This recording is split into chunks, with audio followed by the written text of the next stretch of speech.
Ô, Danilo, você tem 10 fichas na sua mão. 10. 10, certo. Você tem que distribuir elas entre Fluminense, Vasco, Corinthians e Cruzeiro. Para quem será o campeão da Copa do Brasil. Campeão? Hoje... Não, você entendeu? Quem tem mais chance ou menos chance? Vai. 4 pro Cruzeiro, 3 pro Fluminense, 2 pro Corinthians e 1 pro Vasco. É isso? O Cruzeiro você acha que é o favoritaço? Mais favorito? Assim, favorito, mas o momento do nosso Zubeldia no Fluminense, eu acho que é para se respeitar. Então eu coloco 4-3-2-1 nessa ordem. Bom, o Corinthians está fazendo um intensivão para ter o Yuri e o Garro nesse jogo da Copa do Brasil. O primeiro jogo é amanhã no Mineirão. Certo? Um ponto, faz bastante diferença quando eles podem jogar juntos. Lógico que é relevante, mas ainda acho o Cruzeiro razoavelmente melhor. O Cruzeiro tirou o pé na reta final do Campeonato Brasileiro, jogou a última rodada já poupando seus principais jogadores. Os jogadores nem viajaram para as premiações, como a gente falou agora, estão em regime de concentração total lá em Minas para poder jogar essa partida.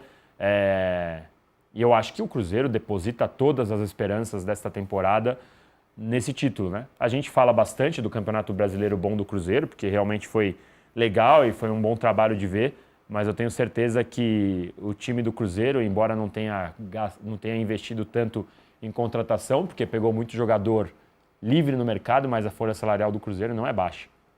Então, eu tenho certeza que o Pedrinho está querendo bastante esse título, até porque o Rodrigo faz o Finanças toda sexta, ele pode falar bem. O nível de investimento do Cruzeiro não se paga nas receitas normais. Precisa de título, precisa de conquista para poder ter, vamos dizer assim, um retorno melhor no aspecto financeiro. O Arnaldo, Yuri... Garro, o trio Gin, né? Garro, Yuri e Memphis. É com isso que o Corinthians tem que contar. Mas o Corinthians está pendurado nessa Copa do Brasil. Se der errado isso aí, meu amigo, tudo bem, vai ter o Campeonato Paulista, tarará, mas olha, né? É curioso, né? Ele termina o brasileiro como o pior paulista, atrás até do Santos. Mas pode ser o melhor paulista em termos de conquista na temporada. Já ganhou o campeonato estadual e pode ganhar a Copa do Brasil. Eu considero o time do Corinthians titular, quando reunido, um bom time. Um time capaz de enfrentar qualquer outro. É que ele teve poucas vezes reunido esse ano, né? Inclusive, ele eliminou o Palmeiras na Copa do Brasil, né? E é um time também que vai naquele... Como o torcedor costuma falar de escolher jogos, não é escolher jogos, mas se mobiliza para determinados jogos. Assim como normalmente vem sendo o trabalho do Dorival nas outras equipes, né? O Dorival das Copas. Então eu acho que o Corinthians vai fazer uma eliminatória dura contra o Cruzeiro. Também vejo o Cruzeiro num estágio superior, evidente, mas acho que nesse tipo de torneio, 2 jogos e tal, ainda mais decidindo em Itaquera, não vejo um favoritismo tão exacerbado do Cruzeiro assim. E esse primeiro jogo pro Cruzeiro no Mineirão, como mandante, ele precisa ser o jogo de uma vantagem. Uma vantagem qualquer. Não, ganhar de 3-0 como foi no Brasileiro. Não é isso que eu estou falando. Isso é muito raro numa Copa. Mas ao menos ganhar, né? O Cruzeiro vai ter que fazer o resultado ou ganhar por uma diferença mínima que seja nessa primeira partida. E na outra, eu acho que equilibra é a questão clássico, né? O Fluminense perdeu para o Vasco recentemente, foi a única derrota. Mas o estágio, eu acho que a distância do Fluminense para o Vasco hoje, nessa reta final, está maior do que a do Cruzeiro para o Corinthians, né? O Fluminense veio numa toada fortíssima, uma pegada incrível. Mas tem o fator clássico, os 2 jogos no Maracanã, que dilui também um pouco o favoritismo. Ficou ótima a temporada no final das contas, né? O Brasileirão foi emocionante, a gente ainda tem o Mundial do Flamengo e a semis de decisão da Copa do Brasil. A CBF acertou, Danilo, foi isso? Deu certo para todo mundo, cara. É isso. Imagina se a gente estivesse aqui com o Campeonato Brasileiro parado. Rolando, hein? Mas, Rodrigo, nessa semifinal entre os cariocas, Fluminense e Vasco, tem isso, né? O Fluminense está muito melhor, só que é um clássico, né? Agora, o Vasco, ele, pelos últimos jogos, ele, sei lá, parece que desmanchou, né? É curioso que na série invicta do Fluminense, o único time que bateu o Fluminense foi o Vasco, né? Isso, Naquele exatamente. 2-0 lá atrás, ainda com uma partida, inclusive o Fluminense começa melhor, depois o time do Diniz reage, mas depois disso, não foi exatamente depois disso, mas o Vasco ainda teve uma corrida boa ali, e aí depois entrou numa decadência, né, para acabar com uma goleada para o Galo, o campeonato é daquelas coisas que mostram uma... Lembra um pouco, às vezes os trabalhos do Diniz começam no Brasileiro, eles dão uma engatada e aí vai chegando no final, não sei, não lembra um pouco o São Paulo, aquela derrocada também, outra posição na tabela, né? Isso mesmo. O São Paulo naquela época estava em líder do campeonato, então eu acho que é pior, né, a queda, mas assim, do patamar que estava o Vasco, se aproximando, a gente achando que ele ia virar time da Libertadores para acabar quase beirando o rebaixamento, né? Não chegou a ser ameaçado, mas ficou perto da zona de rebaixamento na tabela, é uma queda muito grande, né? Enfim, aí o Fluminense hoje é um time muito mais consistente. Eu acho que o Danilo botou a divisão de forças ali, eu concordo com ele. É meio por aí mesmo. O Cruzeiro. E vou fazer só uma ressalva: o Danilo falou sobre. Eu acho que o Cruzeiro gasta mais, talvez, do que ele tem de dinheiro. Mas é normal um dono, quando ele compra, ele fazer algum investimento. O que não pode fazer é uma coisa muito fora do padrão, como fez, por exemplo, o Textor, né? Que gastou muito mais, alavancou muito mais o time dele. O Pedrinho me parece. Eu preciso olhar os números quando acabar a temporada, a gente tiver o balanço do Cruzeiro certinho. Não é um clube que publica balancete sempre.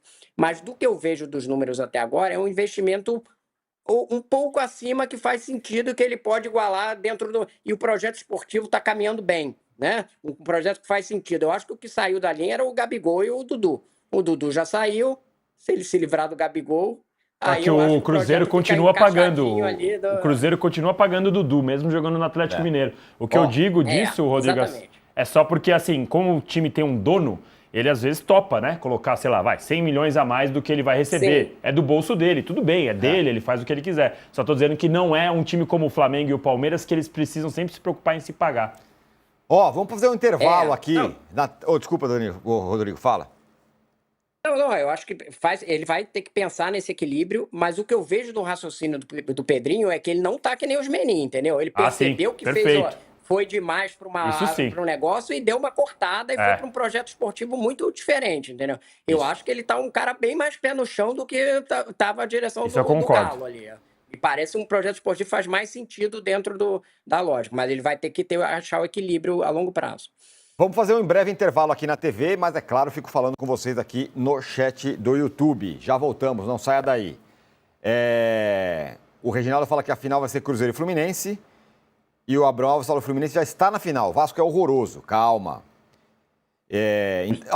Você falou aí falta se livrar do Gabigol. Tem uma história que o Santos, o UOL apurou aqui, que há um desejo mútuo entre o jogador e o Santos para o Gabigol voltar a ser o camisa 9 do Santos. Se for o Gabigol lá do Flamengo e tudo mais, ou mesmo do Santos, legal. Agora, se for esse último Gabigol aqui, não exatamente, né, Danilo?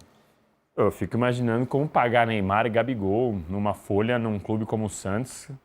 Eu não consigo imaginar como um projeto desse seja viável.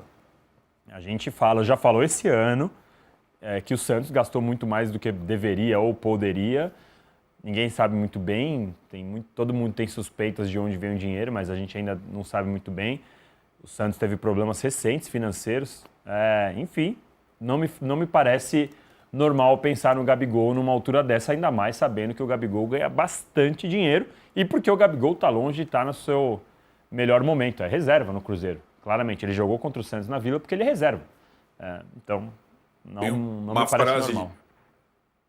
O Marcelo Teixeira ontem, que falou que o orçamento do Santos para 2026 depende da permanência do Neymar. Eu falei, deixa eu exprimir essa frase. O orçamento do Santos em 2026 depende da permanência do Neymar. Então a gente vai começar a juntar as peças, né? Se o Neymar e a família ficarem, o orçamento é X. Se o Neymar e a família não ficarem, o orçamento é Y, né? Então, eu acho que dá para explicar como o Santos tem um time desse que poucos times teriam condição de manter por mês, né? Não sei como. Mas olha a lógica alucinada, né, Arnaldo? Quer dizer, a permanência do Neymar já vai implicar num gasto maior. Aí ele vai gastar mais ainda se o Neymar ficar. Então, tipo assim, o Neymar implica em 2 gastos a mais, digamos assim, né? Sei lá, né? Uma coisa que não faz o menor sentido sob o ponto de vista financeiro, né? Até porque ele não deu retorno. Não deu retorno técnico. E quando a gente está falando aqui do Gabigol, lembrar, o Gabigol do Flamengo até 2022, né? Isso. São 2 anos no Flamengo de rendimento ruim Então- e mais um no Cruzeiro, de discreto. Então só são 3 temporadas discretas. Exatamente. A questão é se o Santos está bancando o Neymar ou se o Neymar está Aham. bancando o Santos. Não, o Neymar né? Cada tá vez bancando está o mais. Não, o evidente. balanço de Cada vez 25 tá vai mais ser, claro que é a vai ser segunda revelador. hipótese, né? Não, vai ser Balanço- isso. O Neymar Não é o tá- Santos que está bancando o Neymar. O Neymar, assim tá como ele bancando comprou um o Santos. avião, não sei o que, ele tá lá com o Santos e tal. Ainda não é oficialmente dele, mas já tem a marca do Pelé, já tem um monte de coisa. Na verdade, tá quase que arrendando ali o Santos e o Santos acaba dependendo disso.